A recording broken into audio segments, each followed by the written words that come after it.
Comment est-ce qu'on peut passer d'une promesse d'aide militaire massive à l'Ukraine à une exigence de capitulation totale, en l'espace de quelques semaines? C'est ça, le mystère qu'on va décortiquer ensemble aujourd'hui. Un revirement spectaculaire qui a laissé tout le monde sans voix. Alors tout commence avec cette phrase, une phrase choc. Fin septembre 2025, le président Trump, juste après avoir rencontré Zelensky, sort ça publiquement. La Russie, un tigre de papier. Le message, il a l'air super clair, non? L'Amérique est prête à hausser le ton. Et voilà la question qui tue. Comment on passe de cette déclaration de guerre, ou presque, à une demande de reddition? Pour piger ça, il faut qu'on remonte un peu le fil des événements. Ok, première partie. Pour bien comprendre ce virage à 180 degrés, revenons d'abord sur la promesse initiale et sur ce qui a mené à cette fameuse déclaration sur le tigre de papier. En fait, tout s'accélère à une vitesse folle. En août, les USA donnent des renseignements hyper importants qui permettent à l'Ukraine de frapper loin en territoire russe. En septembre, Trump monte le ton et son administration laisse entendre que oui, des armes beaucoup plus puissantes pourraient arriver. On se dit que la guerre est vraiment sur le point de basculer. Et l'impact de cette aide, il est immédiat et il est spectaculaire. Regardez-moi ces chiffres. Les frappes ukrainiennes, quasi nulles avant, elles explosent littéralement. On passe de 2 en juillet à 58 en août. Forcément, galvanisée par ce succès, l'Ukraine se met à rêver d'armes encore plus dingues. Des armes qui pourraient vraiment changer la donne. Mais voilà, la promesse de Trump va très vite se heurter à un mur. Le mur de la réalité technique. Et c'est là que commence toute l'énigme du fameux missile Tomahawk. Le Tomahawk, faut bien comprendre que ce n'est pas un missile comme les autres. C'est une arme qui vole tellement bas qu'elle passe sous les radars, capable de toucher une cible à plus de 2000 km avec une précision chirurgicale. Bref, c'était l'arme ultime, le truc que l'Ukraine voulait à tout prix.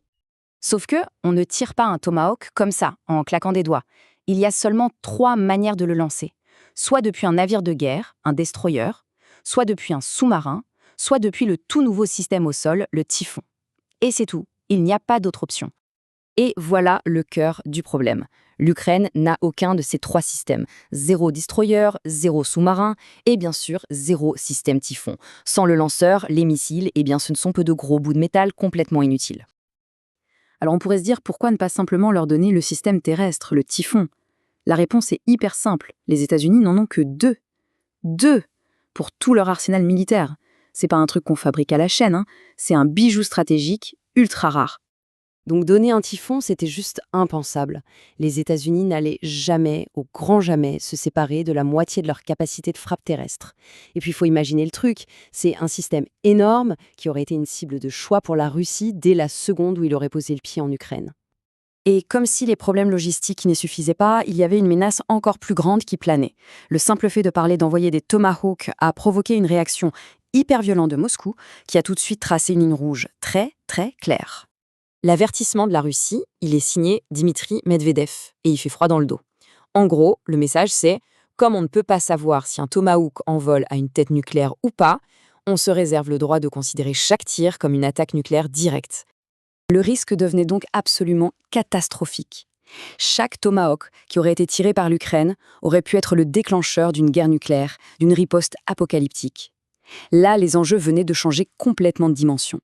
C'est dans ce contexte hyper tendu, entre problèmes techniques et menaces nucléaires, qu'un seul événement semble avoir tout fait basculer. Un seul coup de fil.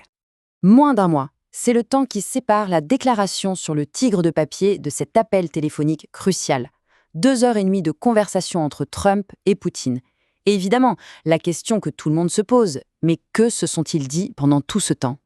Et c'est Trump lui-même qui nous donne la meilleure illustration de ce changement. Avant l'appel, il disait que l'économie russe était en train de s'effondrer. Juste après, il assure qu'elle se porte très bien. C'est un virage à 180 degrés en l'espace de quelques heures à peine.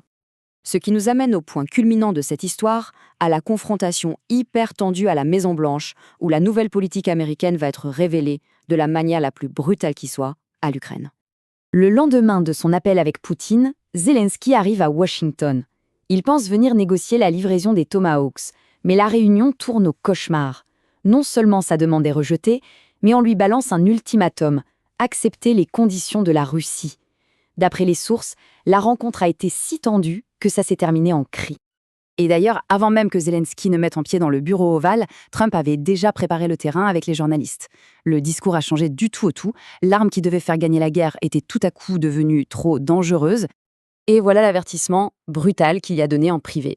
Cette phrase, on a l'impression qu'elle sort tout droit de sa conversation de la veille avec le président russe. En fait, Trump n'est plus qu'un messager, il relaie la menace de Poutine. Et puis, pour finir, l'exigence finale, la plus choquante. On n'est plus dans la négociation là, c'est une capitulation pure et simple. Trump demande à Zelensky de céder tout le Donbass, sans se battre, une reddition. On se retrouve donc avec une situation complètement folle. D'un côté, la promesse d'armes qui aurait pu, peut-être, changer le cours de la guerre. De l'autre, une exigence de reddition qui redessine totalement le conflit.